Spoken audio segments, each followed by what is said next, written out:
So this next exercise is a neurosensory exercise, which means it's not something you muscle through. It's a feeling sensation thing, and it's important to get the heel to pronate and the midfoot to pronate. I'll explain more what that means in a moment. Where this is really useful for people with really current calf tears. So you have a cycle of you tear your calf running, you have a rest till it recovers, get some therapy, do calf raises till the calf comes home, think you're ready, go run again and it tears again. So usually this part of the foot motion is missing when that's happening. There's other things too. If you've got really high, unusually high arches in your feet and you have a lot of tight hips, a lot of pains in your back, problems in your jaw, but you've got really high arches, it can be something to unlock doing this technique.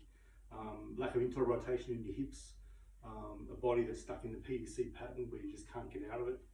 So that's where it's really useful. So what I mean by pronation of the heel and the foot is the calcaneal bone, so the heel bone. This is looking at the leg from the inside. So the inside of the edge of the foot is here, the big toes here. So the heel here, if my hand represented the heel, as my leg goes from position where the shin bone is more this angle to more forward, so I'm putting weight into my foot essentially, the heel bone should make this motion where it does that, it pronates like that. And then when I come out of the motion, it'll supinate that way. So the heel motion does that. At the same time, the foot motion does that, and it pronates. So it means that it actually drops the arch of the foot. So as I put weight into my foot, the arch drops, so it's become less of an arch. As I take weight off, the arch comes back up again. And that's normal motion. So the heel will do that in this exercise, and the foot will do that motion.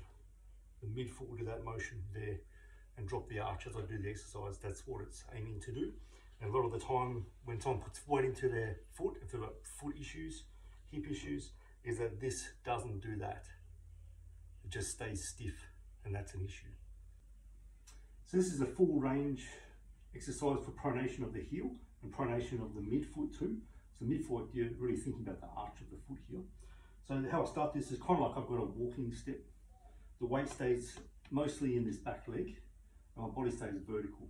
So I'm not leaning forward when I do this. It's very common to want to look at their foot, which is fine, but stay vertical when you do it.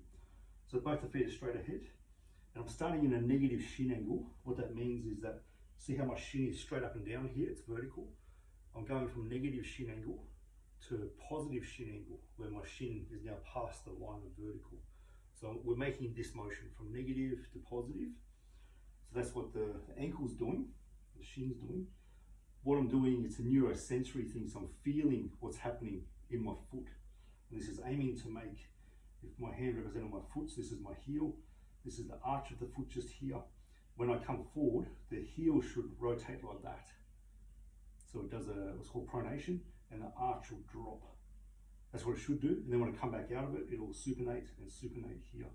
And the problem is that we can have a foot that when you put weight in, the heel doesn't move, it doesn't pronate. So it causes a lot of issues. So we're aiming to get this movement here, pronation and drop of the foot arch.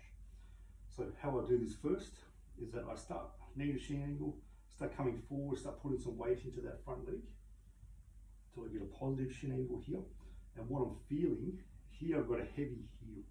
So I'm feeling the weight in the heel, and it's kind of the back of the heel here, and gradually the weight will shift as I transfer the weight. It'll shift into here. Ultimately into this point.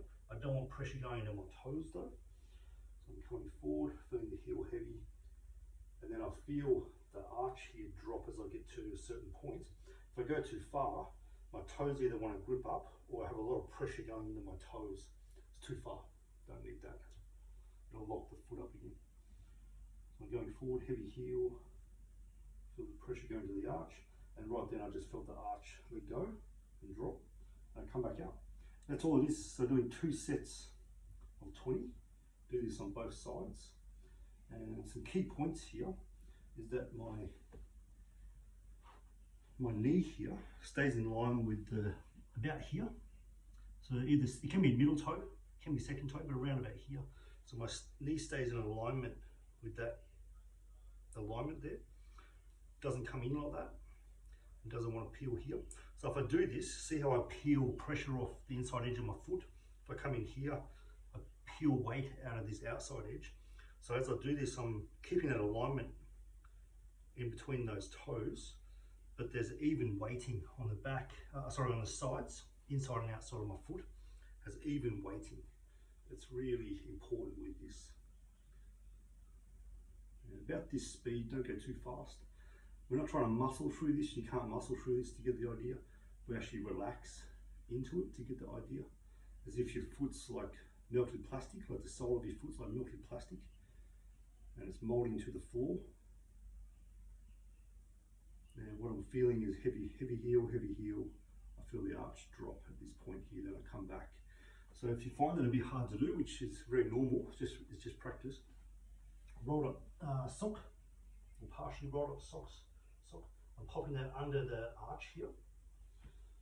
So I can feel the sock under my arch, and then when I come forward, I can really clearly feel that the arch of my foot is now pressing more into the sock.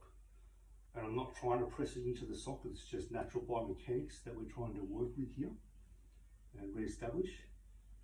So you can feel there's less pressure in the sock, more pressure, and I should go back a bit further here, negative shin angle, positive shin angle there. And work with this daily. This is an exercise that people tend to skip over. It's highly important. There's elite athletes who need this in their rehab, and that's what unlocks their foot and their hip mobility.